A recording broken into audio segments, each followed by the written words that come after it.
Start. संसद ने सितंबर 1996 में 81वें संविधान संशोधन विधेयक पेश कर एक ऐतिहासिक और क्रांतिकारी कदम उठाया है, जिसमें लोकसभा में लगभग 181 और राज्य विधानसभाओं में एक तिहाई स्थानों पर महिलाओं को आरक्षण देना प्रस्तावित है।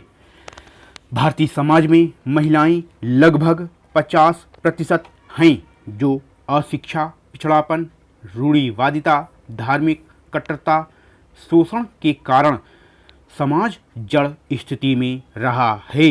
जहां समाज सुदृढ़ होता है, वहां व्यक्ति को समाज का डर होता है, जिसके कारण समाज में बुराइयां नहीं पनप पाती हैं।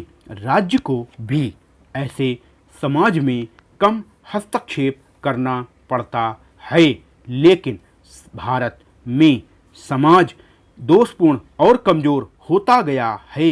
अगर महिलाओं की दयनीय स्थिति के संदर्भ में हम देखें तो समाज बुराइयों में इतना जकड़ गया है कि वह स्वयं अपनी बुराइयों को दूर करने में सक्षम नहीं हो पा रहा है। इस बारे में जहाँ तक मैं समझता हूँ, समाज के अंदर सुधार दो तरह से किए जा सकते हैं। एक तो समाज स्वयं को बदले या राज्य वैधानिक रूप से यहाँ बदलाव लाए। यह कितने खेद की बात है कि समाज में व्याप्त इन बुराइयों को दूर करने के लिए हमें कानून बनाने पड़ रहे हैं। दहेज प्रथा उन्मूलन, पुत्रियों को संपत्ति में अधिकार और हाल ही में गृहिणियों को साप्ताहिक अवकाश देने संबंधी आदि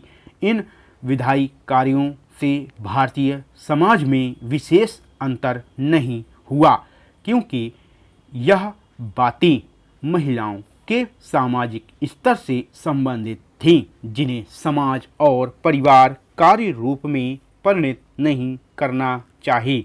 तो व्यक्तिगत स्तर पर महिला की स्थिति इतनी मजबूत नहीं है कि वह इन्हें लागू करवा सके, लेकिन राजनीति प्रक्रिया में महिलाओं के अधिक प्रवेश के लिए यदि संवैधानिक संशोधन किए जाते हैं तो राज्य द्वारा उनका क्रियान्वयन होता है, तब समाज उससे प्रभावित अवश्य हो जाता है। यह बात शहर और गांव की स्थानीय संस्थाओं में महिलाओं को दिए गए आरक्षण से संबंधित है। लोकसभा और विधानसभा में उनको एक तिहाई आरक्षण देने के लिए संविधान संशोधन विधेयक अभी विचाराधीन ही है। किसी भी नए कदम को उठाने पर आशंकाएं भी उठती हैं। यदि उन्हें व्यक्त कर दिया जाए तो अच्छा है। इससे एक बात यह होगी कि दूसरे पक्ष पर विचार सामने आ जाएंगे। दूसरी तरफ 21वीं सदी के दरवाजे पर खड़ी भारतीय महिलाओं को सत्ता में भागीदारी देने वाले प्रजातांत्रिक प्रयास के साथ न्याय हो सकेगा। इस संबंध में समुचित बौद्धिक विचार विमर्श, बहस, चिंतन मंथन के उपरांत जो जन सहमति की स्थिति निर्मित होगी, साथ ही उससे भारतीय समाज का स्वरूप भी परिलक्षित होगा। अपने भविष्य के प्रति चिंतित और भयभीत पुरुष सांसदों ने सदन में इस विधेयक के बारे में अपनी शंकाएं व्यक्त की हैं। देश के बहुत से महिला संगठन इस पर चिंतित हैं। अन्य क्षेत्रों में भी अनेक आशंकाएं व्यक्त की जा रही हैं।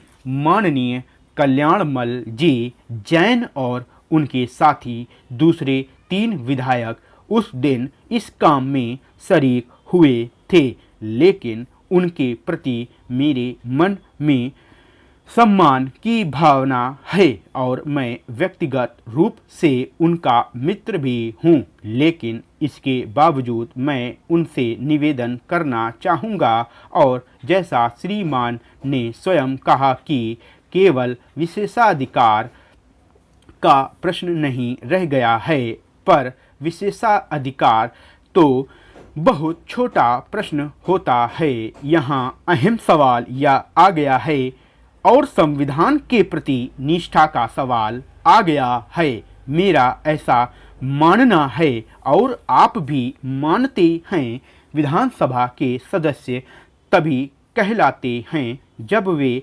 संविधान के प्रति निष्ठा जाहिर करते हों, और यदि वह निष्ठा जो हमने जाहिर की थी, अगर उस मर्यादा को हमने तोड़ दिया तो हमारी विधानसभा की सदस्यता अपने आप ही समाप्त हो जाती है। उस दिन जो चर्चा हुई थी उस पर माननीय मुख्यमंत्री जी ने अपनी कोई राय जाहिर नहीं की, क्योंकि उनको अपनी मंशा जाहिर करने में कठिनाई हो रही होगी। इस प्रश्न पर कोई भी समझदार व्यक्ति, संविधान के प्रति निष्ठा रखने वाला, प्रजातंत्र में आस्था रखने वाला, इसके सिवाय दूसरी बात नहीं कहेगा कि माननीय सदस्य की सदस्यता समाप्त हो चुकी है। मुख्यमंत्री महोदय को यह कहने में कठिनाई जरूर हो रही होगी, इसे हमारे सभी साथी अच्छी तरह से समझ सकते हैं, इसलिए उनकी सदस्यता समाप्त कर दी जानी चाहिए। श्रीमान कई बार मेरे सचिवालय में ऐसे पत्र, तार और संकल्पों की प्रतियां आदि खूब आती रहती हैं, जिन्हें नियमों के अंतर्गत याचिकाओं के रूप में स्वीकार नहीं किया जा सकता। उन्हें अभ्यावेदन ही मान लिया जाता है।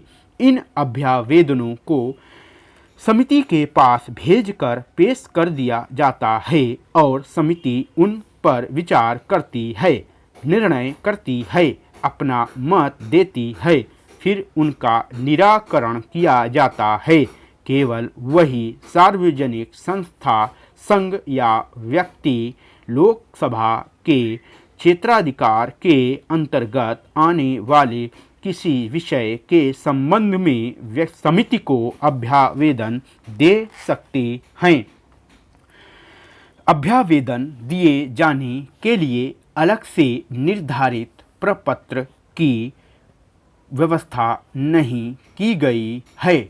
इसे मात्र पत्र के रूप में ही दिया जा सकता है, जिसमें संविधान संशोधन, करों की माफ़ी तथा नए करों को लगाने के संबंध में सुझाव मात्र हों, को पत्र प्रारूप में ही दिया जा सकता है।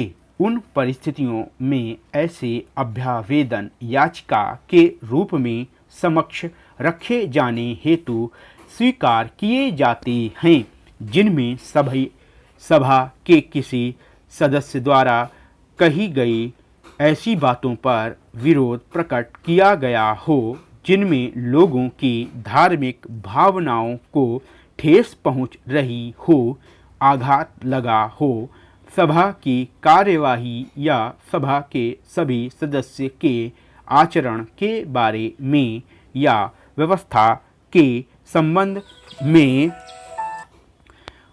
हो। सभी पत्र और अभ्यावेदन अध्यक्ष के आदेशानुसार संबंधित समिति के समक्ष विचार रखने हेतु रखे जा सकते हैं और उन्हीं आवेदनों पर कार्यवाही की जाती है।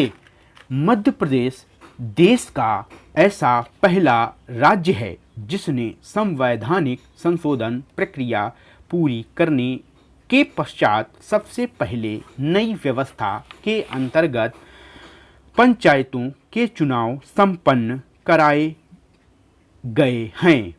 पंचायत, जनपद और जिला पंचायतों के संबंध में तुरंत फुरत संरचना तैयार करके उन्हें अधिकार संपन्न बनाने का निर्णय लिया गया है।